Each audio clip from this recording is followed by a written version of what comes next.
Hey, hey, hey, everybody out there in YouTube land, how are you doing today? I am having an absolutely fabulous day. Man, I love my life. I just really do. I'm currently stuck in stop and go traffic here in the northern part of Cincinnati, Ohio. I am northbound on my way up to pick up a hazmat load here about 120 miles north of here. But now I got some really great news to share with you. But before I get to that, I was watching Trucker Nene. I love that name, Nene. It's like, do you want to do this? Nene. But anyway, I was watching Trucker Nene, and she is doing a series of 30 days in the life as a female trucker. If you don't know Trucker Nene, you gotta go check her out. She's got a really nice YouTube channel, nice positive attitude. She's a breath of fresh air to the trucking industry. So if you're not subscribed to her, go over there and check her out and subscribe to her. Anyway, she's cool. Trucker YouTuber, I like her. Anyway, she was giving me this idea. She's doing that 30-day series, and I thought, I ought to do that. I ought to do a series. And I've kind of done one off and on, but I've really never titled it as such. One of the things that I like to talk about driving OTR is get out of the truck, man. And I've had people tell me that, some of their favorite videos that I do, their favorites are the ones when I do the exposés on the rest areas and the hiking trails and the different things to see like that. And that's one of my favorite videos to do as well. But I was thinking about how to incorporate all that. And I want to do a series over the next year or so about getting out of the truck and living your life. That's the reason why you got into this in the first place, right? And that's the reason why you come out here to be an OTR driver. You wanted to make the big bucks that would afford you to do all the things that you want to do in life. Wasn't that the reason why you did all this? So I'm going to share that side of my life. Which brings me to my next subject. It is official. It's official. I am once again a USPA member. USPA, what's that? United States Parachute Association. I renewed my membership yesterday. I've been talking to them in headquarters in Virginia this morning, getting all my stuff straight. I got my original D license number back, because it has been 13 years since I made a skydive. I made my first sport skydive in 1991 and continued in the sport up to about 2006. And I will admit the last 6 years of my involvement in skydiving was pretty much hit and miss. My baby girl had been born, and I was a lot more about being a daddy than I was a skydiver that last 6 years. But I even announced it, made it official in 2006, that I was retiring my wings. That I was never going to make a skydive again. Just let it be known, never say never. So anyway, I renewed my membership yesterday, got my D license back. And I really wanted that original D number for no other reason, it's just bragging rights. I mean, I got that D license in like 1992, 1993. So by today's standards, it's a very low D number. It's just bragging rights. That's all that's about. But, you know, you got to ring your own bell. Who's going to, right? D license is a master's license. It's the highest license that you can hold in the USPA.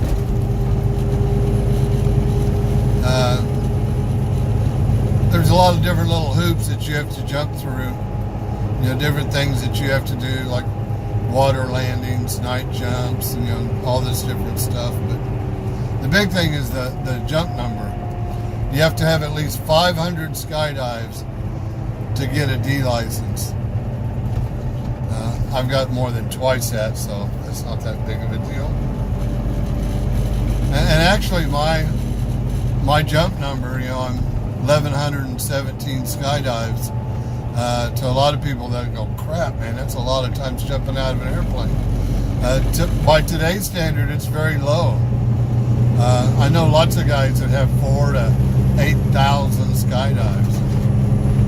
There was a guy here just recently that went over, I may be talking out of turn here, but I think he's made 45,000 skydives. Can you imagine? That's a crap load of skydives. But anyway, my Jump Masters rating has been converted. They no longer call it a Jump Master in the USPA. Now you're a skydiving coach. So just redesignated it as a coaching license or rating. She did call me and tell me, you need to pay the renewal fee on that rating. USPA also, skydivers we joke about, we call it us pay. So yeah, I got to pay my renewal fee on my rating. But the one rating that I was really wanting back, that she said that since I hadn't made a jump in the last 2 years, they were going to make me reclassify my pro rating. Now your pro rating is what you need to do demo jumps, you know, to jump into congested areas, to skydive into football fields, you know, like NFL games, or jump at an air show, or you have to have a pro rating. Now there's a lot of little different hoops that you jump through for your pro rating. But one of those things for your pro rating is you have to jump 10 sequential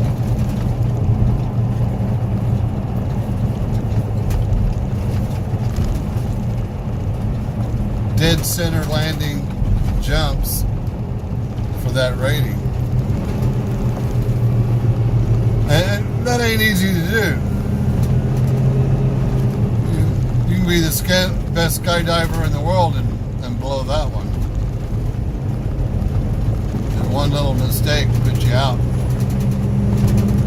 And what I mean by that, 10 sequential jumps, they're what we call declared jumps. In other words, you're standing on the ground, you declare this. This is going to be my first jump for my pro rating. I'm going to jump from 3,500 feet. You know, I'm going to choose the take command of the aircraft on jump run. I'm going to set up the exit point, opening point, flight path, and declare my landing on this spot, dead center. I don't think it actually has to be dead center. I think it has to be within 3 meters. But when I got my pro rating the first time back in the 90s, the DZO that I got it at, the DZO operator was a accuracy freak. And the only way he'd give you your pro rating is if you could do 10 declared dead centers in a row. And we used a paper plate. We set a paper plate out there in the landing area, right in the middle of the P's. Your first point of contact had to be on top of that paper plate. Anyway, they're going to make me jump through the hoops and do my 10 declared jumps again. So that ain't going to happen tomorrow. I'm going to have to blow out the cobwebs and work on my accuracy a little bit and make sure that I'm back tuned up. Shouldn't be a problem. I'll get it. No big woo, right? But anyway, let me tell you why it's so important for me to be a USPA member. And one, I love skydiving and I want to get back into jumping. But skydiving falls right in line with driving a truck OTR. It just really fits nice. You can carry all your gear with you. You can carry all the gear that you need for skydiving in one good sized backpack. Your parachute, your jumpsuit, your helmet, everything you need to make skydiving. So it's easy to transport the gear in your truck. Number two, there are USPA drop zones all over the United States. And if you have a USPA license, you can make a skydive at any of them. Number three is when you hold a USPA license, you're a skydiver, and no matter where you go, you're always accepted like family at every drop zone across the United States. And there's a lot of drop zones. Every state just about has multiple drop zones.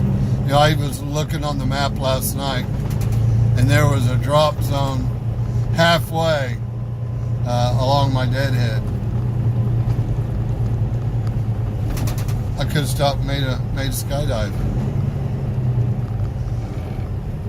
But by being a member, everybody treating you like family. If you're a skydiver and you show up at a drop zone, they're going to make sure that you have a warm place to sleep and you have a full belly. That's one thing we pride about ourselves in the sport. We take care of each other.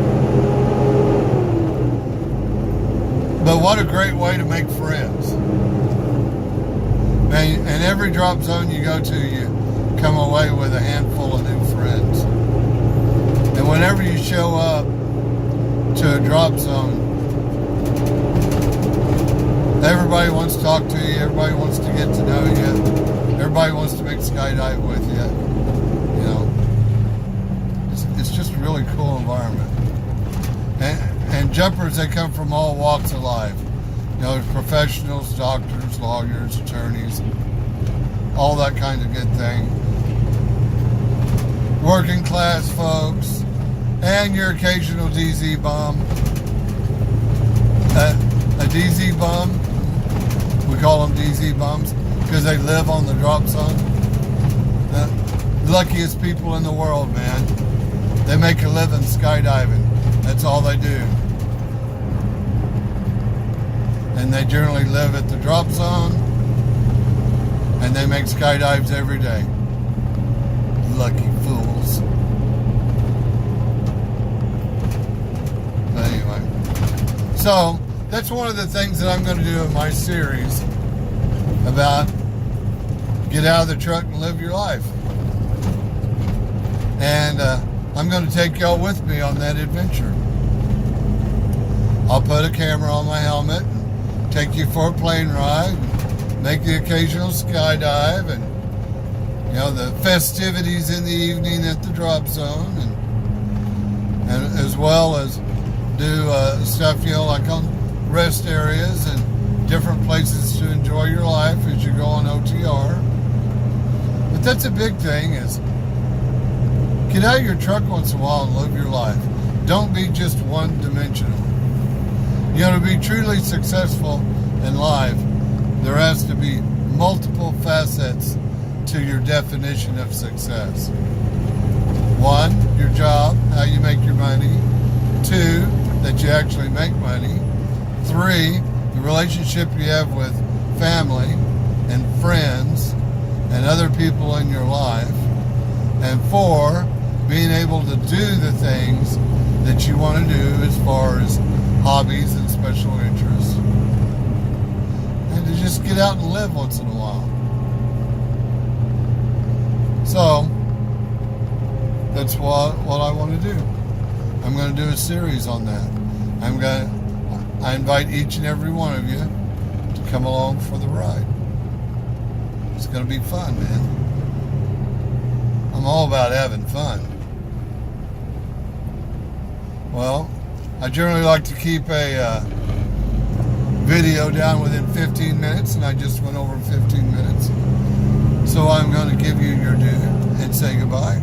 Hasta la vista. Y'all have a great day. God bless each and every one of you. And remember, you too can change the world. All you got to do is be nice to each other. Bye-bye.